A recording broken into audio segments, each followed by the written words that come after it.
사장님, 저 며칠째 굶어서 그러는데요. 남는 김밥 한 줄만 주실 수 있을까요? 사장님, 저 며칠째 굶어서 그러는데요. 남는 김밥 한 줄만 주실 수 있을까요? 18세 소년이 김밥집 문을 열고 들어섭니다.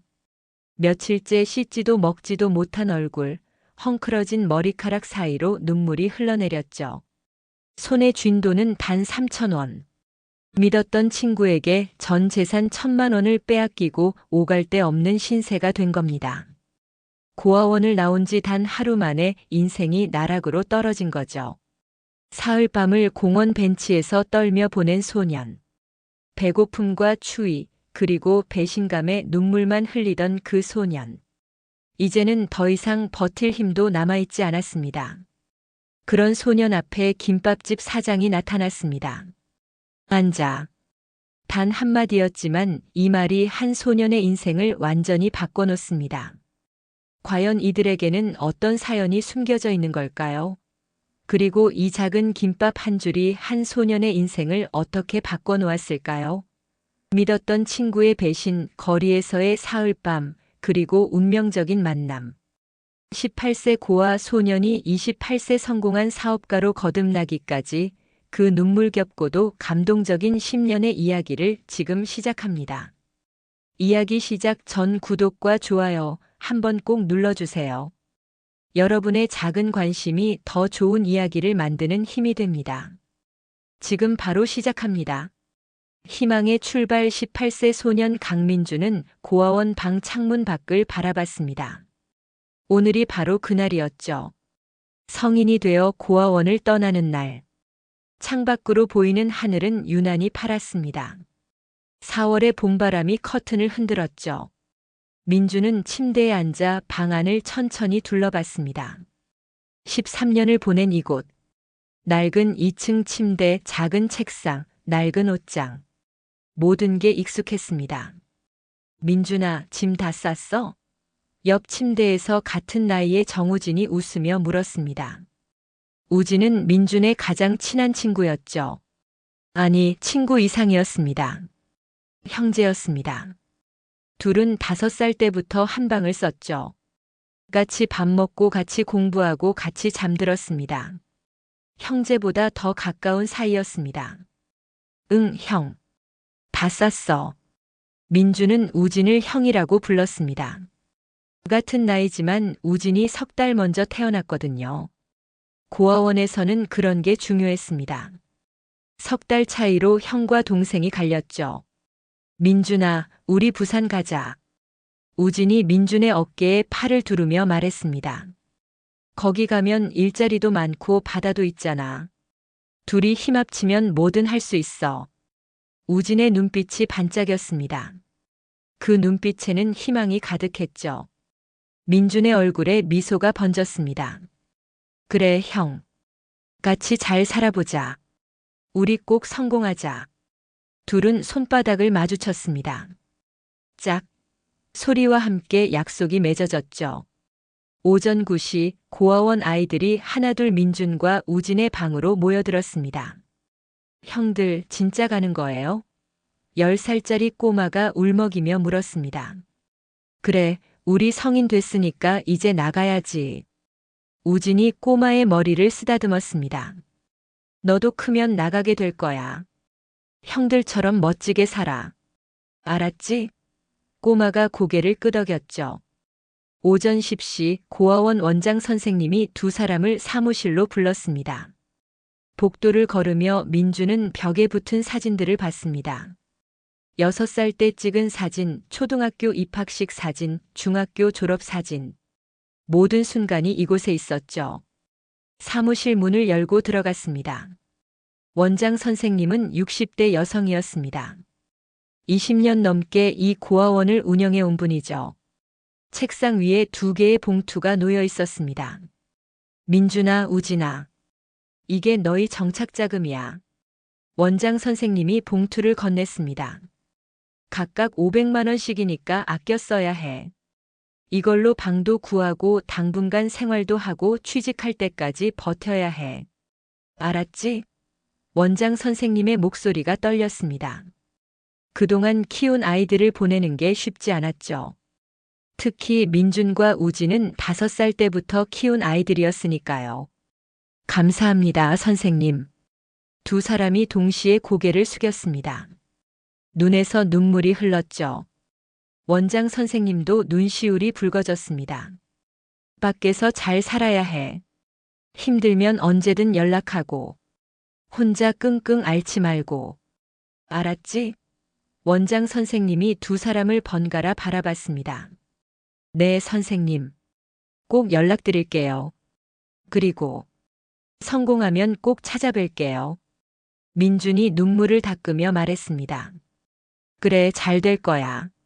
너희 둘이면 뭐든 할 수 있어. 선생님도 민준과 우진을 믿었습니다.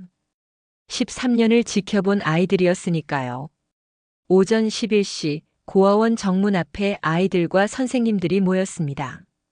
민준과 우진을 배웅하기 위해서였죠. 형들 잘 가요. 꼭 놀러 오세요. 아이들이 손을 흔들었습니다. 그래, 꼭 올게. 잘 있어. 민준과 우진도 손을 흔들었습니다. 고아원 정문을 나서는 순간 민준은 발걸음을 멈췄습니다. 뒤를 돌아봤죠. 13년을 보낸 곳. 좋은 기억만 있는 건 아니었습니다. 외로운 밤도 많았고 친구들과 싸운 적도 있었죠. 부모님이 그리워서 밤새 운 적도 있었습니다. 하지만 그래도 집이었습니다. 자신을 키워준 곳이었습니다. 민준아, 왜 그래? 가야지. 우진이 민준의 팔을 잡아 끌었습니다. 아, 응. 가자. 민준은 마지막으로 한 번 더 고아원을 바라봤습니다. 그리고 천천히 걸음을 옮겼죠. 버스 정류장으로 걸어가는 길 봄바람이 불었습니다. 벚꽃이 흩날렸죠. 민준아, 예쁘다. 봄이네. 우진이 하늘을 올려다보며 말했습니다. 응, 형. 우리한테도 봄이 온 거야. 민준도 웃으며 대답했습니다. 정류장에 도착해 벤치에 앉았습니다. 버스를 기다리는 사람들이 몇 명 있었죠.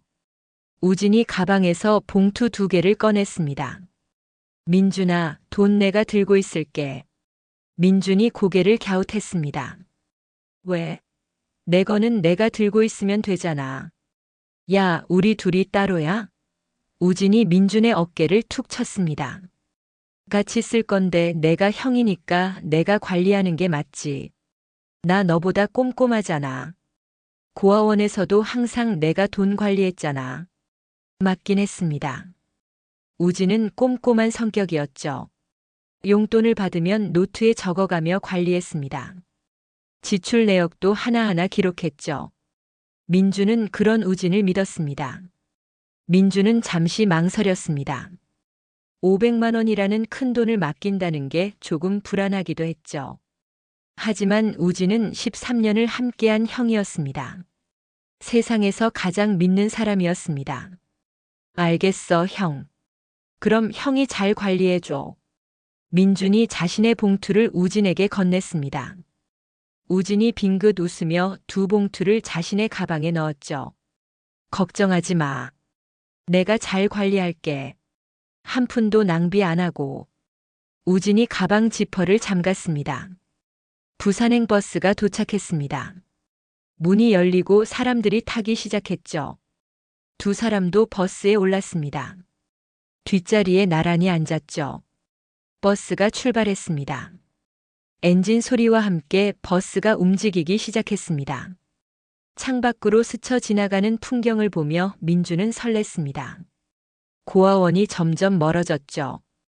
익숙한 동네, 익숙한 거리. 모든 게 뒤로 사라졌습니다. 형, 부산 가면 뭐부터 할까? 민준이 물었습니다. 일단 방부터 구해야지. 월세 싸고 괜찮은데 알아보자. 우진이 핸드폰을 꺼내 부동산 앱을 켰습니다. 보증금 300에 월세 40 정도면 괜찮을 것 같은데 두 사람 돈 합치면 1,000만 원이니까 보증금 내고도 몇백만 원 남잖아. 그걸로 당분간 생활하면서 일자리 구하고 그리고 편의점이나 식당에서 알바하고 시급이 10,000원 정도 되니까 하루 8시간씩 일하면 한 달에 240만 원 정도 벌 수 있어. 우진이 계산기를 두드리며 말했습니다. 민준도 고개를 끄덕였죠. 응. 열심히 하면 우리도 잘 살 수 있을 거야. 몇 년만 모으면 작은 가게도 낼 수 있고. 그치, 형? 그럼. 우리 5년 안에 자기 가게 내자. 둘이서 같이 운영하는 거야. 김밥집이나 치킨집 같은 거. 우진의 목소리에 힘이 실렸습니다. 민준도 신이 났죠. 좋아, 형. 그럼 우리 진짜 열심히 하자. 버스는 고속도로를 달렸습니다.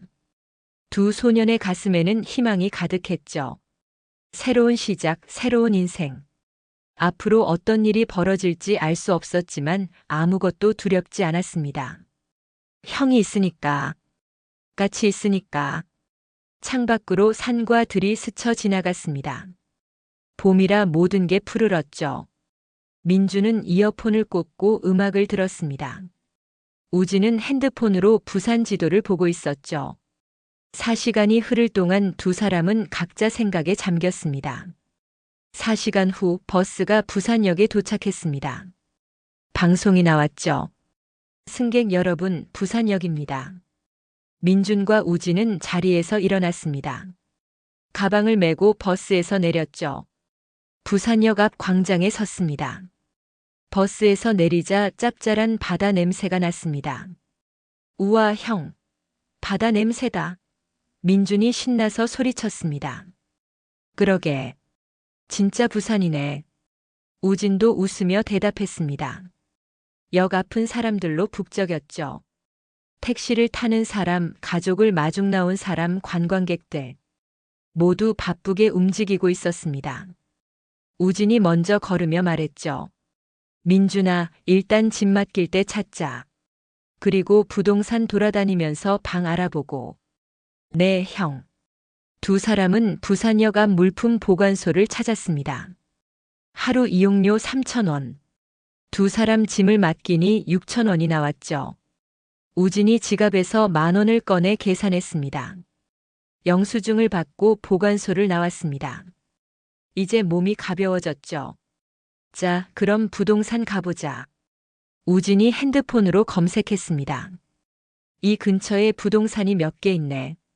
가까운 데부터 가보자. 두 사람은 부동산을 찾아다니기 시작했습니다. 첫 번째 부동산에 들어갔습니다. 작은 사무실이었죠.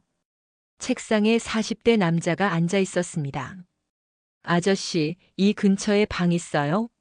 보증금 300에 월세 40 정도로요. 민준이 물었습니다. 부동산 사장이 민준과 우진을 훑어봤습니다. 학생들이야?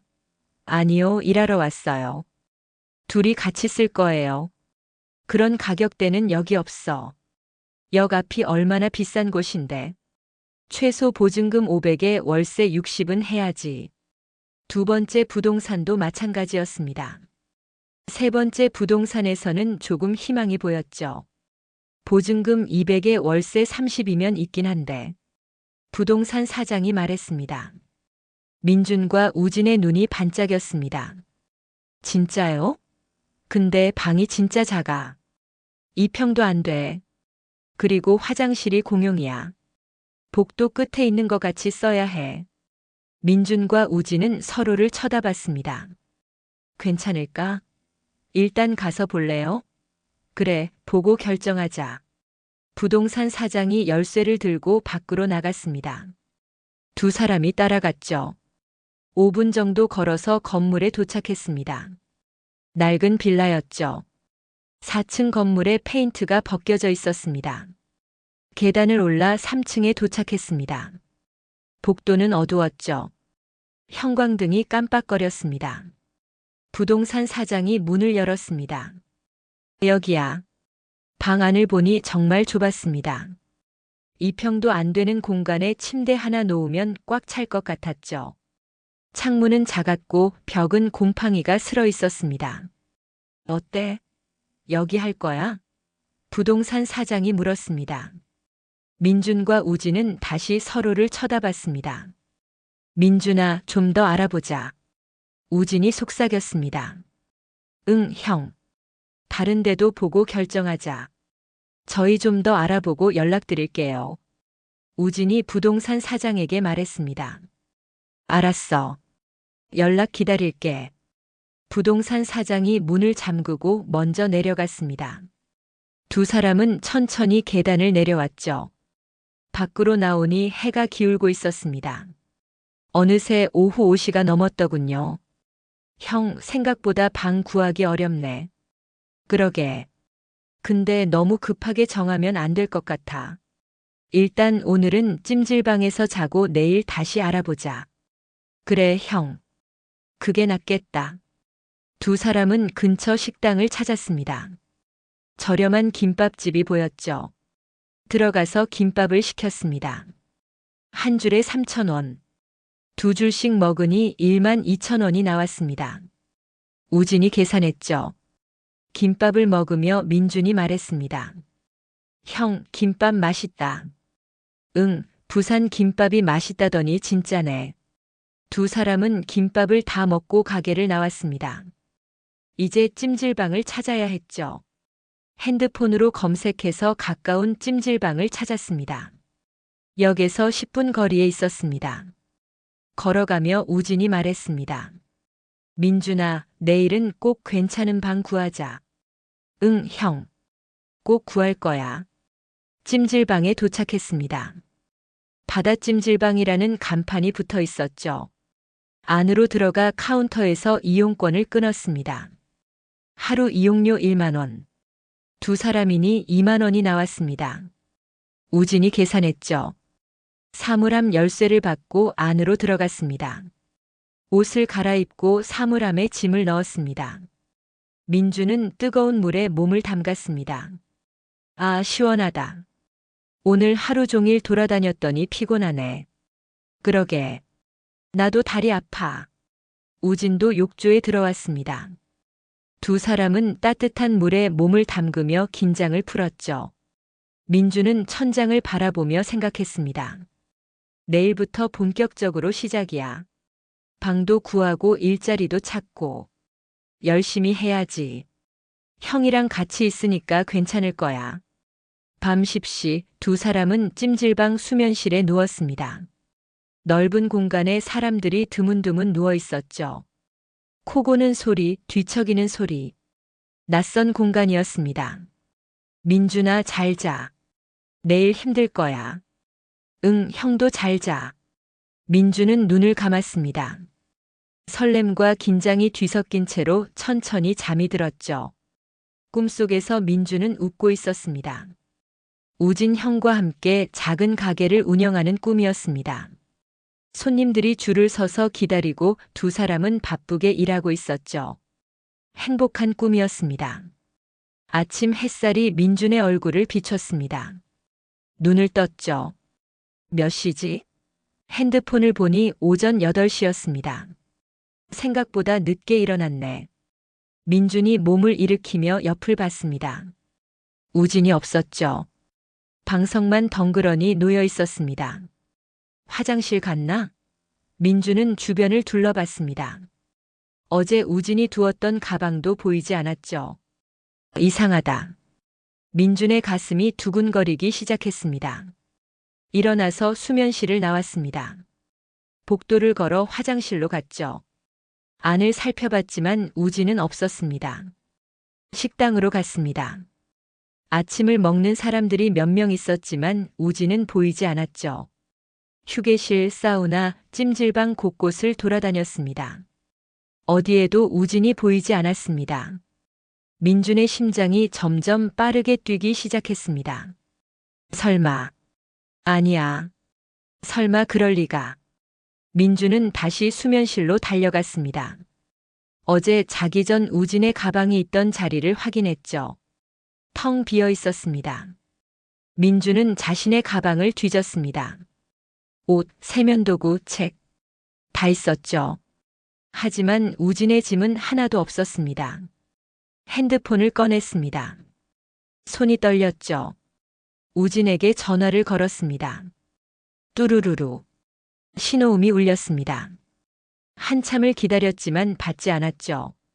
전원이 꺼져 있다는 안내 멘트만 들렸습니다. 고객님께서 전화를 받을 수 없습니다. 민준의 손이 더 심하게 떨렸습니다. 다시 걸었습니다. 또 안 받았죠. 3번, 4번, 5번. 계속 전원이 꺼져 있었습니다. 형. 설마. 민준은 바닥에 주저앉았습니다. 다리에 힘이 풀렸죠. 주변 사람들이 이상하게 쳐다봤지만 신경 쓸 여유가 없었습니다. 손이 떨려서 핸드폰을 제대로 잡을 수조차 없었습니다. 카카오톡을 열었습니다. 우진에게 메시지를 보냈죠.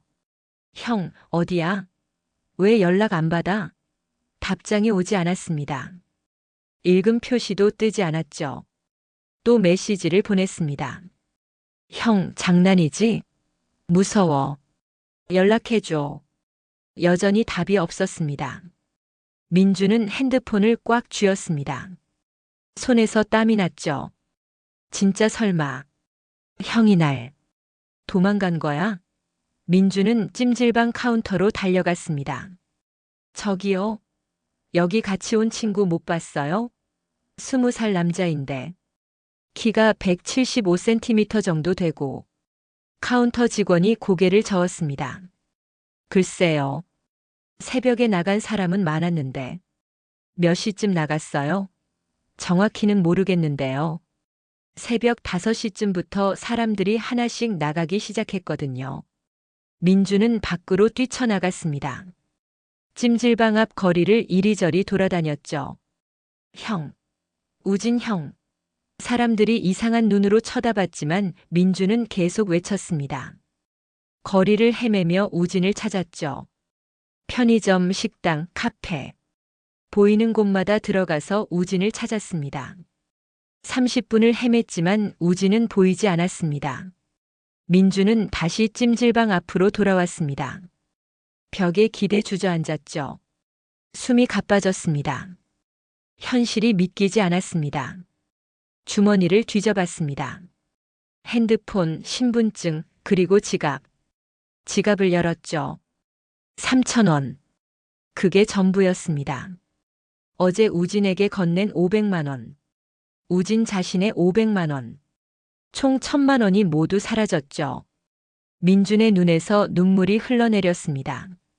형. 왜 이래? 우리 같이 잘 살자고 했잖아. 13년을 같이 살았잖아. 어떻게 이럴 수가 있어. 민주는 그 자리에서 엉엉 울었습니다. 지나가는 사람들이 쳐다봤지만 신경 쓰지 않았죠. 너무 배신감이 컸습니다. 세상에서 가장 믿었던 사람, 형제보다 더 가까웠던 사람, 13년을 함께한 사람이 자신을 버리고 갔습니다. 한참을 울고 나서야 민주는 일어났습니다. 눈물을 닦았죠. 길거리를 지나가는 사람들, 차들, 모든 게 빠르게 움직였지만 민준만 멈춰 있었습니다.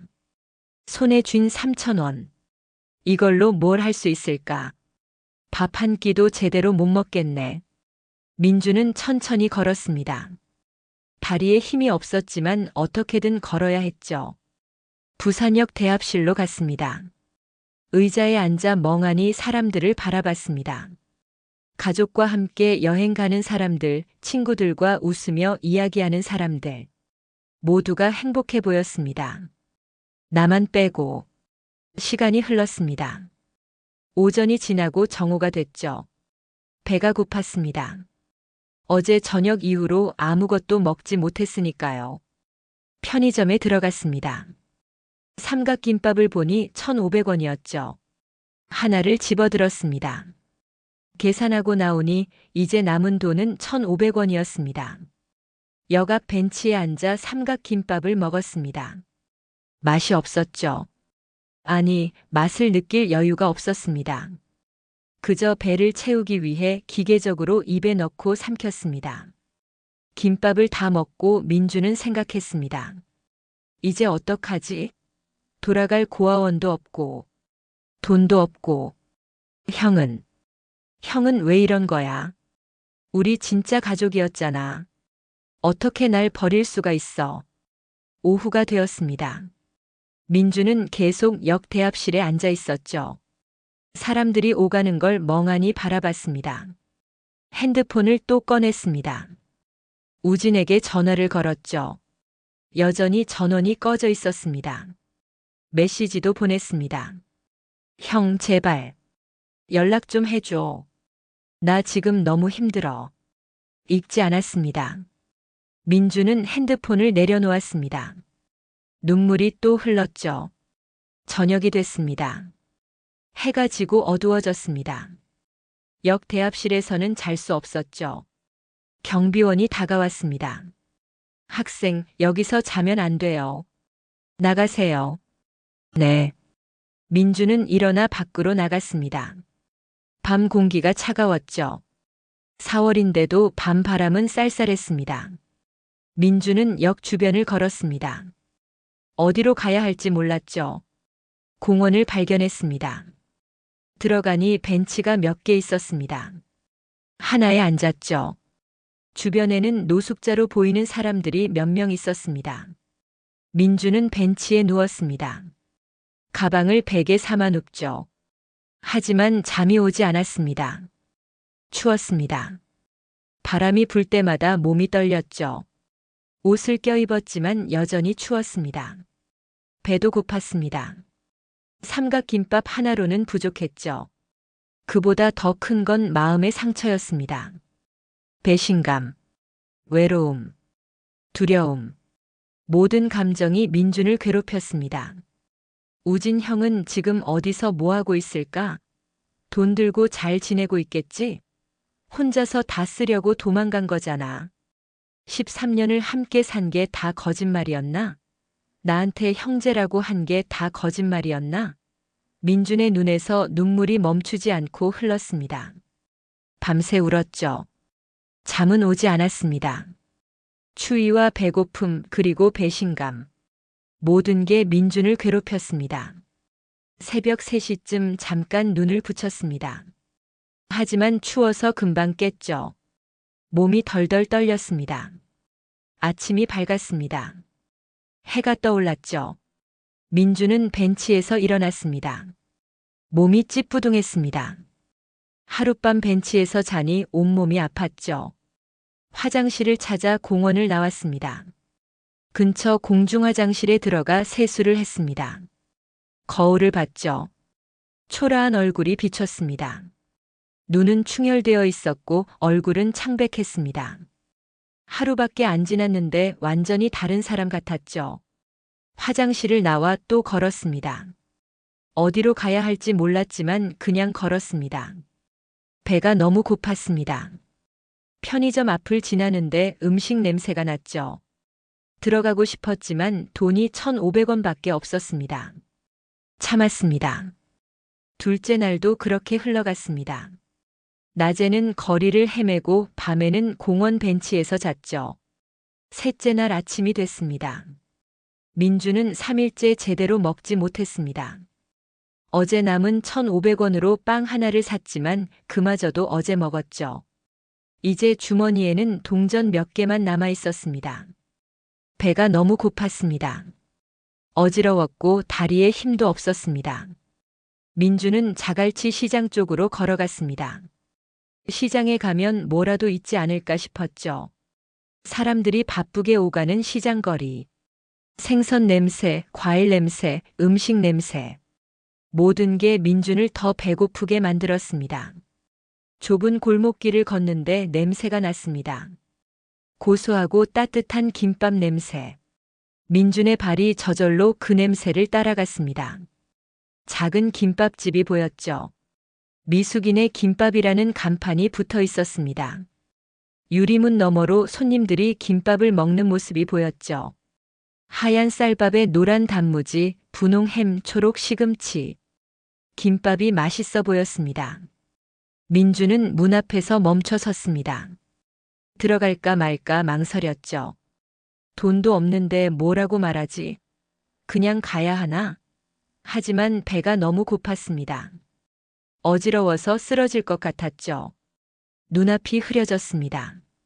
민주는 용기를 내어 문을 열었습니다. 딸랑. 종소리가 울렸습니다. 안에 있던 사람들이 민준을 쳐다봤죠.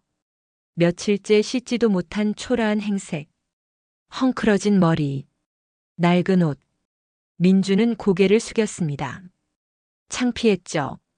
하지만 배가 너무 고팠습니다. 카운터 앞으로 천천히 걸어갔습니다. 다리가 후들거렸죠. 할머니 한 분이 카운터에 서 계셨습니다. 60대 후반으로 보이는 분이었습니다. 회색 머리를 뒤로 묶고 깨끗한 앞치마를 하고 계셨죠. 뭐 시킬 거야? 할머니가 물었습니다. 목소리는 무뚝뚝했지만 눈빛은 따뜻했죠. 민주는 입술을 깨물었습니다. 한참을 망설이다가 떨리는 목소리로 말했습니다. 할머니, 저 며칠째 굶었는데요. 남은 김밥 한 줄만 주실 수 있을까요? 나중에 꼭 갚을게요. 민준의 목소리가 점점 작아졌습니다. 너무 창피했죠. 평생 이런 부탁은 처음이었습니다. 손님들한테 구걸을 하다니. 하지만 어쩔 수 없었습니다. 굶어 죽을 것 같았으니까요. 가게 안이 조용해졌습니다. 손님들이 모두 민준을 쳐다봤죠. 수군거리는 소리가 들렸습니다. 저의 뭐래? 거지야? 쯧쯧 어린 나이에. 민준은 귀를 막고 싶었습니다. 하지만 참았죠. 할머니는 한동안 민준을 바라봤습니다. 날카로운 눈빛으로 위아래를 훑어봤죠. 민준의 얼굴, 옷, 신발까지 모든 걸 살펴봤습니다. 민준은 고개를 들 수가 없었습니다. 손은 떨렸고 다리에는 힘이 없었죠. 할머니가 입을 열었습니다. 앉아.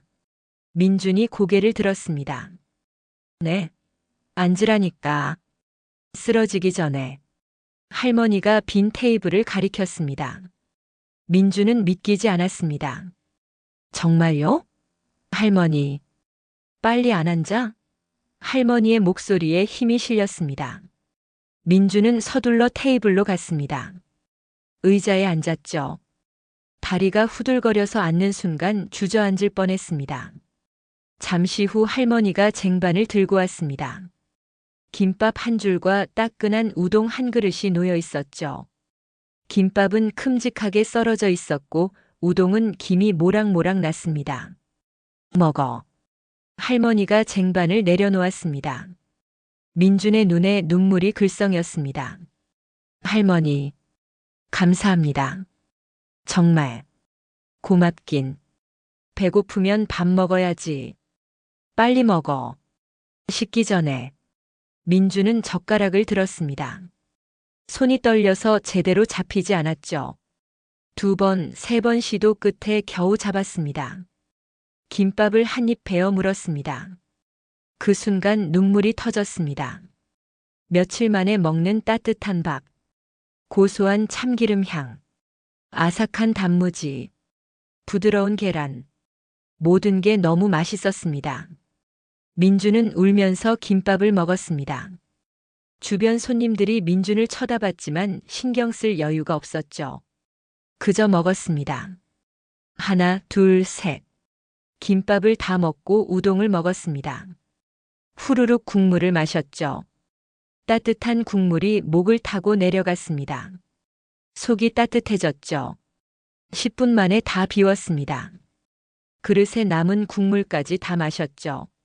민주는 숟가락을 내려놓고 눈물을 닦았습니다. 3일 만에 먹는 제대로 된 식사였습니다. 살 것 같았습니다. 할머니가 다가왔습니다. 테이블 맞은편에 앉았죠. 다 먹었어? 네. 정말 맛있었어요. 할머니. 할머니가 민준을 똑바로 쳐다봤습니다. 사정이 뭐야? 민준은 자신의 이야기를 털어놓았습니다. 고아원에서 나온 것, 친구와 함께 부산에 온 것, 친구에게 돈을 맡겼다가 배신당한 것, 3일째 거리를 헤맨 것, 하나도 숨기지 않고 다 말했습니다. 말하는 동안에도 눈물이 흘렀죠. 다 말하고 나니 민주는 또 울었습니다. 너무 억울하고 슬프고 외로웠습니다. 할머니는 말없이 들었습니다. 중간에 끼어들지도 않았죠. 그냥 조용히 들어줬습니다. 그래서 이제 어쩔 건데?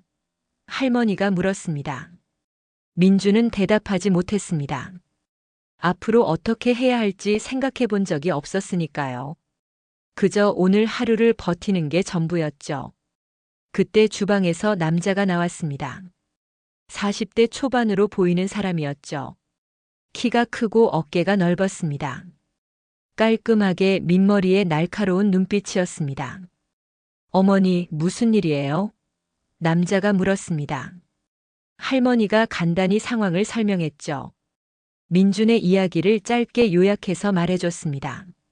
남자는 민준을 한번 쳐다보더니 팔짱을 꼈습니다. 한참을 생각하는 듯 했죠. 마침 배달하는 사람 손이 모자랐는데. 남자가 중얼거렸습니다. 할머니가 남자를 쳐다봤습니다. 두 사람은 눈빛으로 대화하는 것 같았죠. 남자가 민준에게 말했습니다. 우리 가게에서 일해볼 생각 있어? 민준의 눈이 커졌습니다. 정말요? 대신 말해두는데 공짜는 없어. 남자의 목소리가 단호했습니다. 방금 먹은 김밥이랑 우동값 오늘 일해서 갚아. 그리고 내일도 일하면 내일 밥 먹을 수 있고, 모레도 일하면 모레 밥 먹을 수 있고, 세상에 공짜 밥은 없어. 일한 만큼 받는 거야. 알겠어? 민주는 눈물을 닦으며 고개를 끄덕였습니다. 네. 열심히 할게요. 정말 감사합니다. 제가 뭐든지 할게요. 감사는 무슨. 일단 저기 설거지부터 해. 주방에 쌓여 있어. 민주는 벌떡 일어나 주방으로 향했습니다. 싱크대에 그릇이 산더미처럼 쌓여 있었죠. 접시, 그릇, 젓가락, 숟가락. 엄청나게 많았습니다. 하지만 민주는 두렵지 않았습니다. 오히려 감사했죠.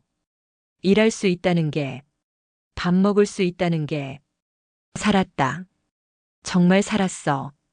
민주는 뜨거운 물에 손을 담그며 설거지를 시작했습니다. 손이 빨개졌지만 아프지 않았습니다. 오히려 따뜻했죠. 1시간 동안 설거지를 했습니다. 쌓여있던 그릇이 다 깨끗해졌죠. 민주는 땀을 닦으며 주방 밖으로 나왔습니다. 할머니와 남자가 민준을 보고 있었습니다. 다 했어? 남자가 물었습니다. 네, 사장님. 설거지 다 했어요. 이제 뭐 하면 될까요? 남자가 빙긋 웃었습니다. 일 빠르네. 마음에 드는데? 그럼 이제 홀 청소해. 테이블 닦고 바닥 쓸고 닦고. 네. 바로 하겠습니다. 민주는 테이블을 닦기 시작했습니다. 꼼꼼하게 구석구석 닦았죠. 바닥도 깨끗하게 쓸고 닦았습니다. 오후 내내 일했습니다. 손님이 오면 주문을 받고 김밥을 날랐죠. 빈 그릇도 치웠습니다. 저녁 시간이 됐습니다. 가게가 더 바빠졌죠. 민주는 쉬지 않고 일했습니다. 다리가 아팠지만 참았습니다. 배가 고팠지만 참았습니다. 일할 수 있다는 게 감사했으니까요. 밤 9시 마지막 손님이 나갔습니다. 할머니가 문을 닫았죠. 민준아, 수고했어. 오늘 진짜 열심히 하더라. 할머니가 민준에게 말했습니다. 감사합니다, 할머니. 제가 당연히 해야죠. 그 남자가 다가왔습니다. 민준아, 나는 장태양이야. 이 집 주인이고, 저분은 우리 어머니 장미숙이시고, 민준은 꾸벅 인사했습니다. 안녕하세요. 저는 강민준입니다. 열심히 하겠습니다. 그래. 오늘 일 잘했어. 태양이 봉투 하나를 내밀었습니다. 이거 오늘 일당이야. 2만 원. 민준의 눈이 커졌습니다. 사장님. 이렇게 많이요? 오늘 김밥이랑 우동값 빼고 남은 거야. 원래는 더 줘야 하는데 내가 먹은 거 빼면 이 정도네. 민주는 봉투를 받았습니다. 손에 쥔 돈이 너무 소중했죠. 감사합니다. 정말 감사합니다.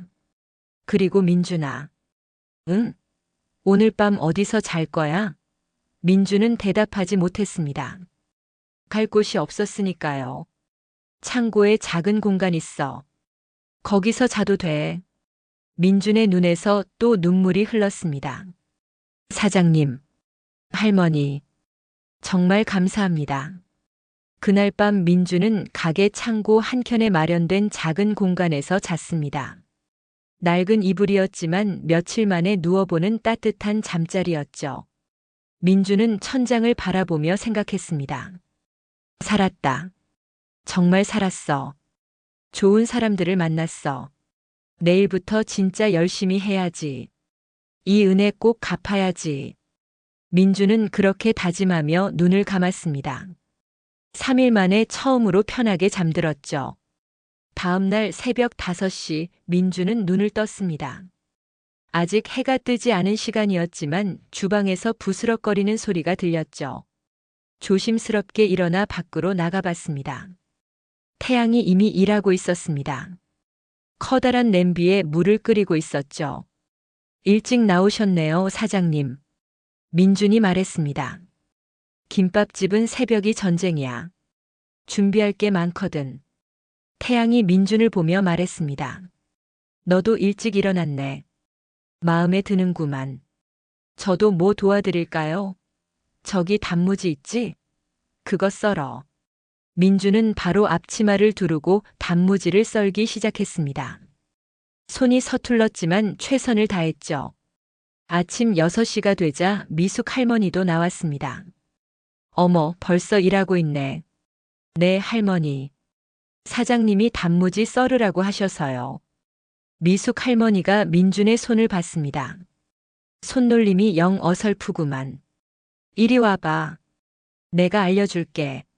할머니는 민준에게 차근차근 가르쳐 줬습니다.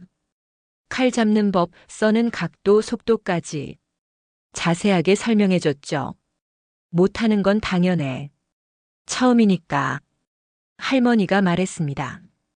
근데 같은 실수를 2번 하면 그건 내 잘못이야. 알겠어? 네, 할머니. 명심할게요. 민준은 할머니의 말을 마음에 새겼습니다. 오전 7시 가게 문이 열렸습니다. 아침을 먹으러 오는 손님들이 하나둘 들어왔죠. 민준은 홀 서빙을 맡았습니다.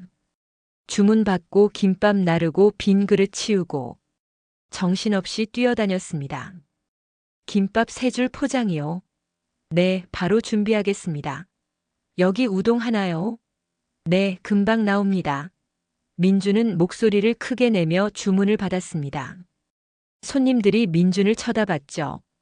젊은 친구가 참 열심히 하네. 한 손님이 말했습니다. 점심시간에는 더 바빴습니다. 손님이 몰려들었죠. 민준은 땀을 뻘뻘 흘리며 일했습니다. 다리가 후들거렸지만 쉴 틈이 없었습니다. 오후 2시가 되어서야 잠깐 숨을 돌릴 수 있었습니다. 피크 타임이 지나고 손님이 줄었죠. 미숙 할머니가 김밥 한 줄을 민준 앞에 놓았습니다. 먹어. 점심이야. 감사합니다, 할머니. 민준이 김밥을 먹으려는데 태양이 맞은편에 앉았습니다. 민준아. 네, 사장님. 오늘 일하면서 뭘 느꼈어? 민준은 잠시 생각했습니다. 많이 힘들었어요. 다리도 아프고 배도 고프고. 근데 뿌듯하기도 하고요. 태양이 고개를 끄덕였습니다. 그게 일이야. 힘들지만 뿌듯한 거. 세상에 쉬운 돈은 없어. 공짜로 얻은 건 결국 독이 돼. 스스로 번 밥이 진짜 밥인 거야. 알겠어? 민준은 그 말을 가슴에 새겼습니다. 네, 사장님. 기억할게요. 절대 잊지 않을게요. 그날 저녁도 민준은 열심히 일했습니다. 마감 시간까지 한시도 쉬지 않았죠. 그렇게 일주일이 지났습니다. 민준은 김밥집 일에 익숙해졌습니다. 아침 준비부터 저녁 마감까지 모든 걸 할 수 있게 됐죠. 손님들도 민준을 알아봤습니다. 오, 민준이 왔네. 형 김밥 3줄 포장해줘. 단골 손님이 민준을 부르며 말했습니다. 네, 형님. 바로 준비할게요. 민준은 밝게 웃으며 대답했습니다. 그 밝은 미소에 손님들도 기분이 좋아졌죠. 한 달이 지났습니다. 어느 저녁 태양이 봉투를 하나 내밀었습니다. 이번 달 월급이야. 민준이 봉투를 받았습니다. 안에 현금이 들어있었죠. 생애 처음 받아보는 월급. 150만 원이었습니다. 손에 쥔 돈이 이렇게 무겁게 느껴진 적은 처음이었습니다. 사장님, 정말 감사합니다. 이렇게 많이. 감사는 무슨. 내가 일한 만큼 받는 거야. 민준의 눈에 눈물이 글썽였습니다. 한 달 동안 열심히 일한 대가였죠. 그때 태양이 물었습니다. 민준아, 그 돈 어떻게 쓸 거야? 필요한 거 좀 사려고요. 옷도 없고 신발도 낡았고 세면도구도 사야 하고. 태양이 고개를 끄덕였습니다. 필요한 건 사야지. 근데 한 가지 기억해. 뭔데요? 버는 돈의 절반은 무조건 저축해. 민준이 고개를 갸웃했습니다. 절반이요? 그럼 쓸 돈이 너무 없지 않아요? 태양이 진지한 표정으로 말했습니다. 민준아, 돈은 물이야. 손에 쥐고 있으면 흘러나가. 지금은 먹고 자는 게 해결되잖아. 그럴 때 모아야 해. 나중에 내가 뭘 하고 싶을 때 그 돈이 너를 살려줄 거야. 민주는 그 말을 곱씹었습니다. 사장님 말이 맞았죠. 지금은 김밥집에서 먹고 자는 게 해결되니까 돈 쓸 일이 별로 없었습니다. 알겠어요, 사장님. 절반은 꼭 모을게요. 그래, 잘 생각했다. 태양이 흐뭇하게 웃었습니다. 민주는 그날부터 월급의 절반을 무조건 저축했습니다. 필요한 것만 최소한으로 사고 나머지는 통장에 넣었죠. 2달이 지나고 3달이 지났습니다. 민주는 김밥집에 없어서는 안 될 존재가 됐습니다. 아침엔 누구보다 먼저 나와 준비했고 저녁엔 마지막까지 남아 정리했죠. 손님 응대도 민준이 제일 잘했습니다. 어느 날 까다로운 손님이 왔습니다. 김밥을 받자마자 인상을 찌푸렸죠. 야, 이거 참기름 너무 많이 들어간 거 아니야? 느끼하잖아. 미숙 할머니가 가려는데 민준이 먼저 다가갔습니다. 손님, 정말 죄송합니다. 제가 바로 새 거 가져다 드릴게요. 참기름 덜 넣어서 다시 말아 드릴게요. 잠깐만 기다려 주세요. 민준이 재빨리 김밥을 가져가 다시 말았습니다. 참기름을 적게 넣어서 새로 만들었죠. 손님, 다시 만들어 왔습니다. 맛있게 드세요.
여러분도 오늘 하루 누군가에게 따뜻한 말 한마디 건네보시는 건 어떨까요? 그게 누군가의 인생을 바꿀 수도 있으니까요. 끝까지 들어주셔서 감사합니다. 이 이야기가 좋으셨다면 구독과 좋아요, 알림 설정까지 꼭 눌러주세요.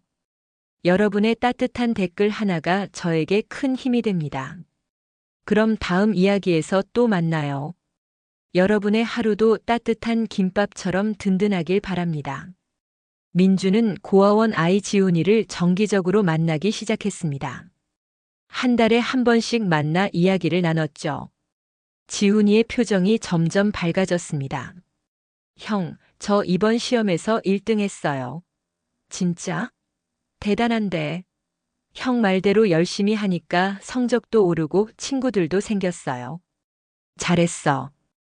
계속 그렇게 해. 1년 뒤 지훈이는 장학생으로 좋은 중학교에 입학했습니다. 민주는 입학식에 참석했죠. 형, 고마워요. 형이 없었으면 저 포기했을 거예요. 민준의 눈에 눈물이 고였습니다. 10년 전 자신이 받은 도움. 이제 그 도움이 다른 아이에게로 이어지고 있었습니다. 은혜의 순환. 진정한 부의 의미였습니다. 저녁, 온 가족이 모였습니다. 할머니, 오래오래 사세요. 민준이 손을 꼭 잡았습니다. 그래, 우리 민준이 결혼하는 거 봐야지. 모두가 웃었습니다. 김밥 한 줄로 시작된 기적. 그 기적은 계속되고 있었습니다. 다른 이야기가 궁금하시면 구독과 좋아요를 눌러주세요. 영상 제작에 큰 힘이 됩니다.